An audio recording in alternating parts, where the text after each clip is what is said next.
పెద్దవాడి వరకు కూడా అందరూ ఆ సమయానికి మసీదుకి వెళ్ళిపోతారు.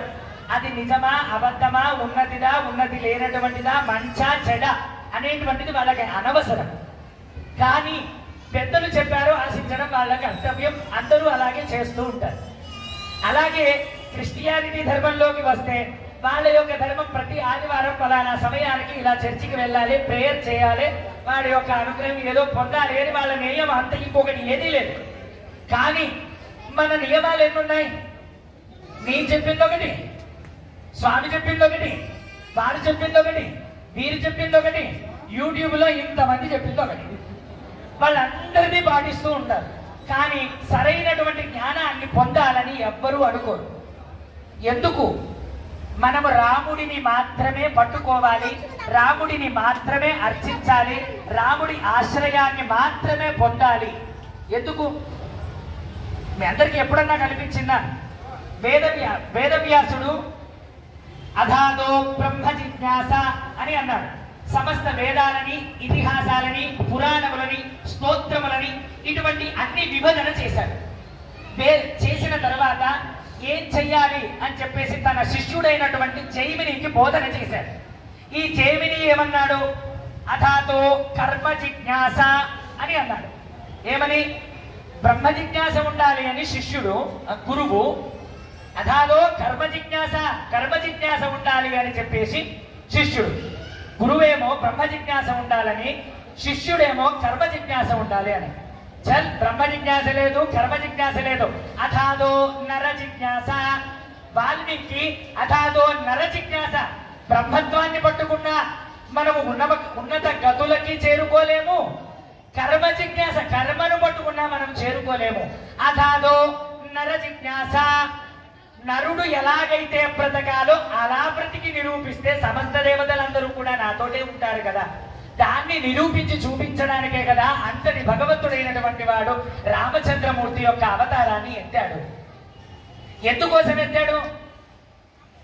ఇప్పుడు స్వామి వివరించమన్నారు కాబట్టి చెప్తున్నా. స్వామి యొక్క నారాయణుడు మన యొక్క దయను దిగి కిందికి వచ్చి స్వామి ఈ అవతారాన్ని చాలించాడు. ఎందుకోసం? స్వామి ఎన్నో మత్స్య, కూర్మ, వరాహ, నారసింహ, వామన, భార్గవ, రాఘవ, బౌద్ధ, కల్కి దశావతారాలను ఎన్నో అవతారములను ఎత్తాడు. ఈ వరుస క్రమంలో ఉండేటువంటి అవతారములు కాకుండా హయగ్రీవ, ధన్వంతరి ఇలాంటి ఎన్నో అవతారములను ఎత్తాడు. అన్ని అవతారములలోకెల్లా ఉత్తమమైన పరిపూర్ణమైన అవతారము శ్రీ రామచంద్రమూర్తి యొక్క అవతారము మాత్రమే. ఏ మూర్తిని ఆరాధన చేసినా ఆ దేవత యొక్క అనుగ్రహం మనకు లభించి మన లోపల ఉండేటువంటి కోరికలు మాత్రమే తీర్చగలే దేవతలు సమస్త దేవతలంతా కూడా. వాడు నారసింహుడైనా, వరాహుడైనా, కృష్ణుడైనా, సులభుడైనా, ఇంకొకడైనా నారాయణమూర్తి యొక్క అవతారములైనా, వేరే ఏ మూర్తి యొక్క అవతారములైనా. కానీ రాముడు కోరికలను తీర్చకంటే ముందుకే మనల్ని మనిషిగా నిలబెట్టగలిగే సమర్థుడు రామచంద్రమూర్తి. ఎందుకు వాడు మనిషిగా మాత్రమే నిలబెట్టగలడు అనంటే, మీకు ఒక సామెత ఉంటుంది కదా, గాడిదకి ఏమి తెలుసు గంధపు చెక్కల వాసన. దానికేం తెలుసు? నిజంగానే గంధపు చెక్కల వాసన మోస్తే కదా, అది మోస్తుంది అంతే, కానీ దానికి తెలియదు. కానీ దాని యొక్క పరిమళము అందరికీ వస్తుంది. ఎందుకు? ఆ గంధం చెక్క యొక్క గుణము అంతటా వ్యాప్తి చెందుతూ ఉంటుంది. సరైన గంధము చెక్కలు మన దగ్గర లేవు కాబట్టి అడవిలోకి వెళ్ళి ఒక గంధము చెక్క మధ్యలో ఉందనుకోండి, ఆ చెట్టు పెద్దగా ఎదిగిందనుకోండి, దాని చుట్టూ ఉండేటువంటి 100 చెట్లు యొక్క గంధము చెక్క యొక్క వాసనలు మాత్రమే వస్తాయి. ఎందుకు? దాని యొక్క గుణము అంత ప్రభావితమైనటువంటిది. అలాగే మీరు ఎప్పుడైనా సరే ఒక అయస్కాంతం ముక్కని తీసుకోండి. ఆ అయస్కాంతం ముక్కని ఒక ఇనుప ముక్కకి రాపిడి చేసామనుకోండి, ఏమవుతుంది? ఆ ఇనుప ముక్క కూడా అయస్కాంతం యొక్క శక్తిని తీసుకుంటుంది.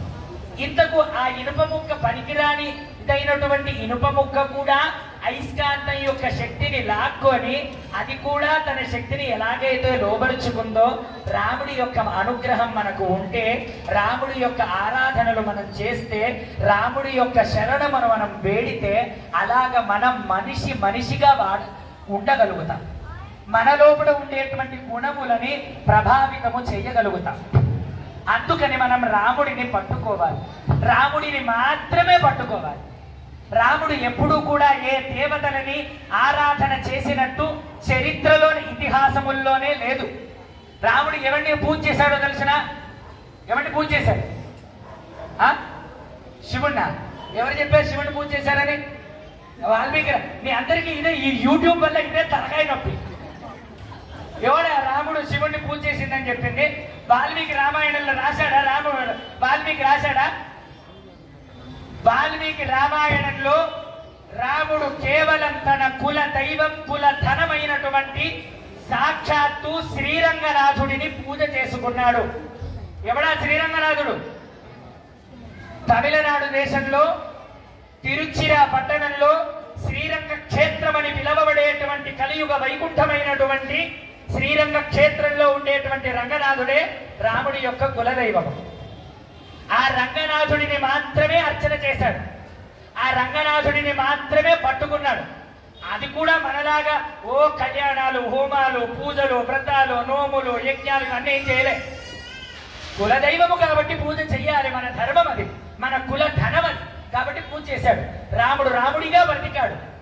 దేని గురించి ఎత్తాడు ఈ అవతారము? రాముడు దేని గురించి ఎత్తాడు? ఎవరి గురించి ఎత్తాడు? రావణ సంహారానికే ఎత్తితే కనుక రాముడు ఎత్తినటువంటి 24-25 సంవత్సరాలు రావణ సంహారం అయిపోయింది. రాముడు పుట్టాడు, బాల్యమైంది, సీతాదేవిని వివాహం చేసుకున్నాడు, అరణ్యంకి వెళ్ళాడు, కిష్కింధుల వాళ్ళు కలుసుకున్నారు, లంక తర్వాత జరిగింది యుద్ధకాండ జరిగింది, ఉత్తర చరిత్రములు అందరూ చెప్పింది, పుష్పక విమానం ఎత్తాడు, అయోధ్యకు వచ్చాడు, కథం అయిపోయింది. రామాయణం అక్కడికే పరిసమాప్తి. కానీ రాముడు 8000 సంవత్సరాలు బతికాడో తెలుసిన? రాముడు పుట్టినటువంటి 25 సంవత్సరాల్లో రావణ సంహారం అయిపోయింది. కానీ రాముడు 11,000 సంవత్సరాలు బ్రతికి మానవుడు ఎలా బ్రతకాలి అని చెప్పి నిరూపించి చూపించాడు. ఎందుకు నిరూపించి చూపించాడు? దేవతలందరూ కూడా సభలో ఏర్పరచుకున్నారు. ఒకసారి రావణాసురుడి యొక్క అరాచకాలు తట్టుకోలేకపోతున్నాం మేము, ఎలాగా, ఏమి చెయ్యాలి? ఇప్పుడు తన యొక్క లంకలో అష్టదిక్పాలకులందరినీ కూడా తన వశం చేసుకున్నాడు, నవగ్రహాలన్నిటినీ కూడా తన ఆధీనంలో చేసుకున్నాడు, సమస్త దేవతల ఋషులు అందరినీ కూడా తన వశం చేసుకున్నాడు. ఇంద్ర పదవిలో కూర్చుంటా కూడా రావణాసురుడే కూర్చోవాలి. లంకలో మనం ఫ్యాన్లు పెట్టుకుంటున్నాం కదా, ఇప్పుడు ఫ్యాన్లు పెట్టుకోవాలని, ఫ్యాన్లు ఉండవు లంకలో. వాయుదేవుడు రావణాసురుడు వచ్చి ఇలా కూర్చున్నాడంటే వాయుదేవుడు వచ్చి తనకు ఎంత గాలి కావాలో అంత గాలి ఊపాలి. ఇలాగా ఎక్కువ ఊపినా ప్రమాదమే, తక్కువ ఊపినా ప్రమాదమే. నీ పదవి ఉండాలన్నా తీయాలన్నా? మరి రావణాసురుడు అగ్నిదేవుడు అక్కడ పాలు పెట్టి వంటశాలలో పాలు ఎంత మరగాలో అంతనే మరగాలి, ఎక్కువ మండకూడదు, తక్కువ మండకూడదు.